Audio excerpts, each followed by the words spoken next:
Everyone, welcome back to my channel. আশা করছি তোমরা সকলে ভালো আছো, আমরা ভীষণ ভালো আছি। তো আজকের ব্লগটা তোমাদের সঙ্গে নিয়ে এখানেই স্টার্ট করলাম। তো এই মাত্র ঘুম থেকে উঠলাম, আর কালকে আমি এসেছি মাসির বাড়িতে। তো মাসির বাড়িতে তো কালী পুজো, যার জন্য এসেছি। আর এখন সবাই জল আনতে গেছে, মানে বোন, মেসো, মাসি সবাই জল আনতে গেছে। আমি একা ঘুমোচ্ছিলাম। তারপরে ঘুম থেকে উঠে দেখি ওরা চলে গেছে। তারপরে ওখানে ঘুম থেকে উঠে এই বাইরে এই মাত্র বেরালাম। আর কালকে তো আমি এসেছি রাত্রিবেলা, তার জন্য এই আম গাছটা হচ্ছে দেখতে পাইনি।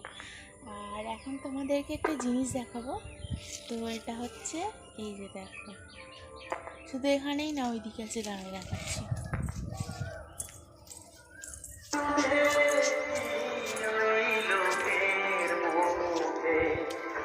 এই যে দেখো গাইস, আমার মানে এই একটুখানি ছোট গাছটায় মানে এই প্রথমবার আমি এত আম দেখলাম। এইখানে না, শুধু এই যে দেখো, আর ওই যে ওইখানে, ওই মাঠের ওইখানে কালী পুজো হচ্ছে। গান তো বাজতে বুঝতেই পারছো। তো চলো এখন ব্রাশ করবো, চা করবো, তারপর তোমাদের সাথে দেখা হচ্ছে।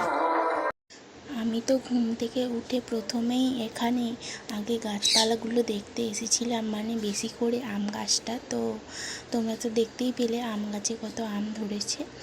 আর এখানে দেখো এই গাছটায় তো মনে হয় 20-30খানা ফুল ধরেছে। আর এত সুন্দর মিষ্টি বাতাস আর এত মিষ্টি মিষ্টি গাছপালা দেখে আমার মনটা অনেকটাই খুশি হয়ে গেছিলো। কারণ আমাদের ওখানে এরকম ফুলও এত গাছে থাকবে না, আর এত সুন্দর ঠান্ডা বাতাসও দেবে না। কিন্তু সব ভালো, এখানে থাকাও যাবে ঠিক করে, আর মানে ইচ্ছা করবে থাকতে। কিন্তু একটাই জিনিস হচ্ছে, বেলা বাড়তে থাকলে প্রচণ্ড গরম পড়ে। মানে আগুনের সামনে দাঁড়ালে যতটা না গরম হয়, আমার মাসির বাড়িতে থাকলে তার চেয়ে বেশি গরম হবে। আর তো এখানে দেখো আমি গাছপালা দেখে এসে এখানে চা বসিয়ে দিয়েছি, আর দুধ চা বানাচ্ছি।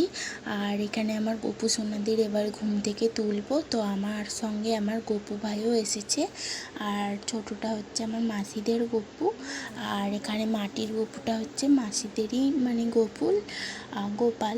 তো ওকে আনা হয়েছিল অনেক দিন আগে। আর এখানে দেখো এত ইঁদুরের উৎপাত, মানে ঠাকুরগুলো উল্টিয়ে শুয়ে আছে। আর ওই গাছ থেকে আমি কটা ফুল তুলে এনেছি ঠাকুরকে সেবা দেবো বলে। তো চলো এখন এই পুচকো দুটোকে তুলি ঘুম থেকে, তারপর তোমাদের সাথে দেখা হচ্ছে।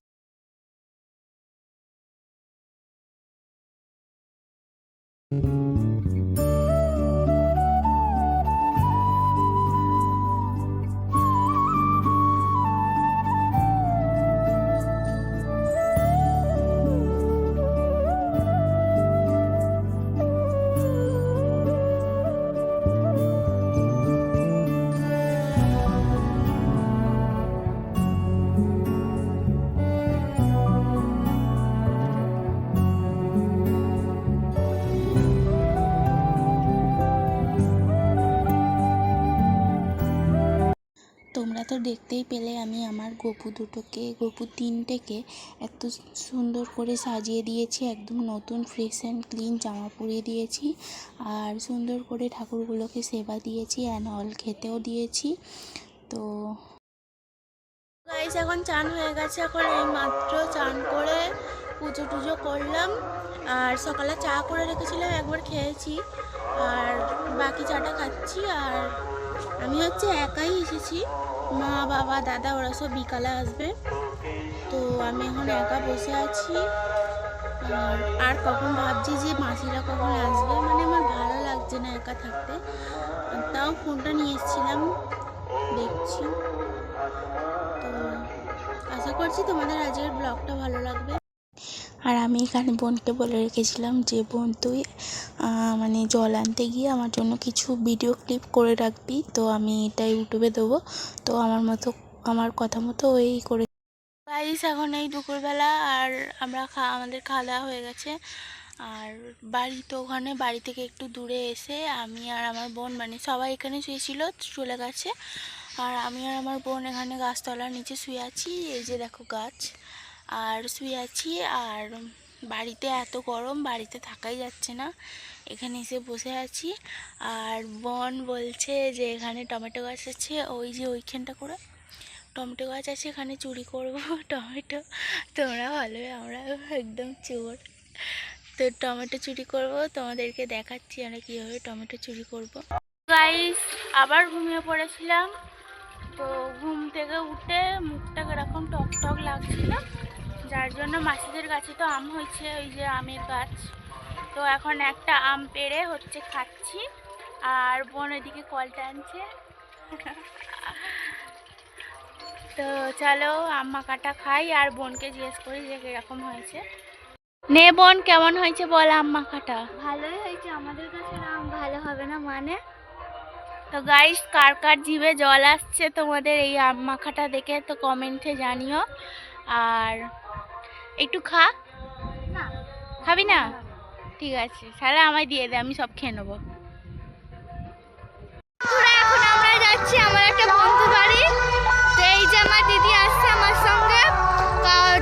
কালকে আমি আমার সাইকেলটা আমি আমার বন্ধু বাড়ি রেখে এসেছিলাম, তো আজকে সেই সাইকেলটা আনতে যাচ্ছি। চলো তোমাদের সঙ্গে দেখা। আর বোনের বন্ধুর বাড়ি থেকে অনেকক্ষণ আগেই এসে গেছি।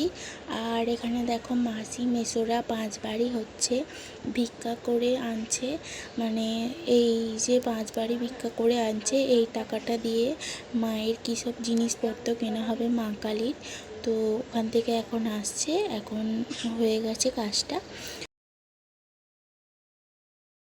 এখন আমরা ঠাকুর আনতে যাব। আর এখন বেজে গেছে এই 4:20। তো এখন রেডি সেডি হব, তারপরে আবার রেডি সেডি হয়ে তোমাদের সাথে দেখা হচ্ছে। তো চলো দেখা হচ্ছে রেডি হওয়ার পর। আর এইদিকে সন্ধে হয়ে গেছে, আমি আর ভিডিও করার কোনো টাইম পাইনি, একবারে মণ্ডপ মানে পুজোর ওখানে গিয়ে ভিডিও বানাচ্ছি। তো এখানে একে একে ঢাকিরা আসছিল। আর এই পুজোটা অনেক জাঁকজমক করে করা হয়। তো এখানে এবছরে মেয়ের ঢাকি করা হয়েছিল, আর এখানে ব্যঞ্জো করা হয়েছিল। তো তোমরাও একটু আওয়াজটা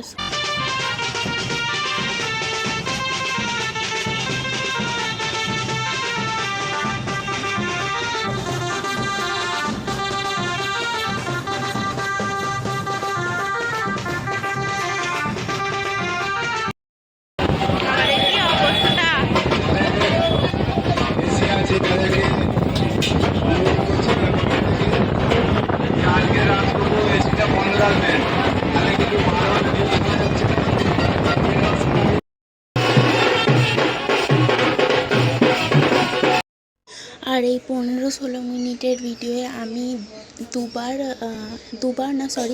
একবার হচ্ছে ভিডিওতে এসেছিলাম, মানে এই একটু আগে। তো বোন এখানে একটা শিব ঠাকুর বানিয়েছিল, ওর সাথে ফটো তুলছিল। আর এখানে এখন মানে মানসিক হবে, বাতাসা মানসিক, মানে কুমারী মায়ের যত ওজন তার ওজনে বাতাসা দেওয়া হবে। তো এখন ওইটা ঠিকঠাক করা হচ্ছে, ওই যে দাঁড়িপাল্লায় হবে। তো এখন বসেছে।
মাঝে তোমাদেরকে এই একবারই এই ছোট্ট ভিডিও ক্লিপটা তোমাদেরকে মায়ের এই ভিডিওটা দেখালাম। তো এইটুখানি তো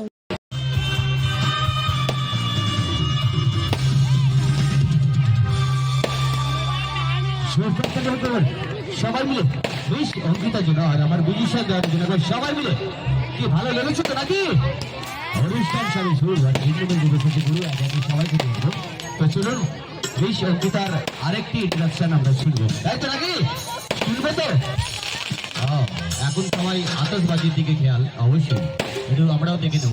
গাইস, অর্ধেক পুজো শেষ আর এখন বাজে ওই 4টে বাজতে যাবে, মানে 4টে নয় 3:10-15 কি এরকম হবে। তো এত টায়ার্ড, মানে আমার গলাটাই বেরোচ্ছে না, কি বলবো। তো এখানে দেখো বোন এসেছে, এই যে খাবার নিয়ে। আমার বোন ক্যামেরায় এলেই খালি সেলফি। তো খাবো, খেয়ে তারপর বাড়ি যাবো।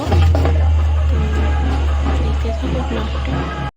আর এর চেয়ে বেশি ভিডিও আমি আর করতে পারছি না। আজকের ভিডিওটা এখানেই শেষ করে দিলাম, মানে এন্ড করে দিলাম। কেমন লাগলো অবশ্যই কমেন্টে জানিও, ভালো লাগলে লাইক কমেন্ট শেয়ার করে দিও। তো চলো আজকের মতো টাটা, দেখা হচ্ছে কোনো নেক্সট ব্লগে।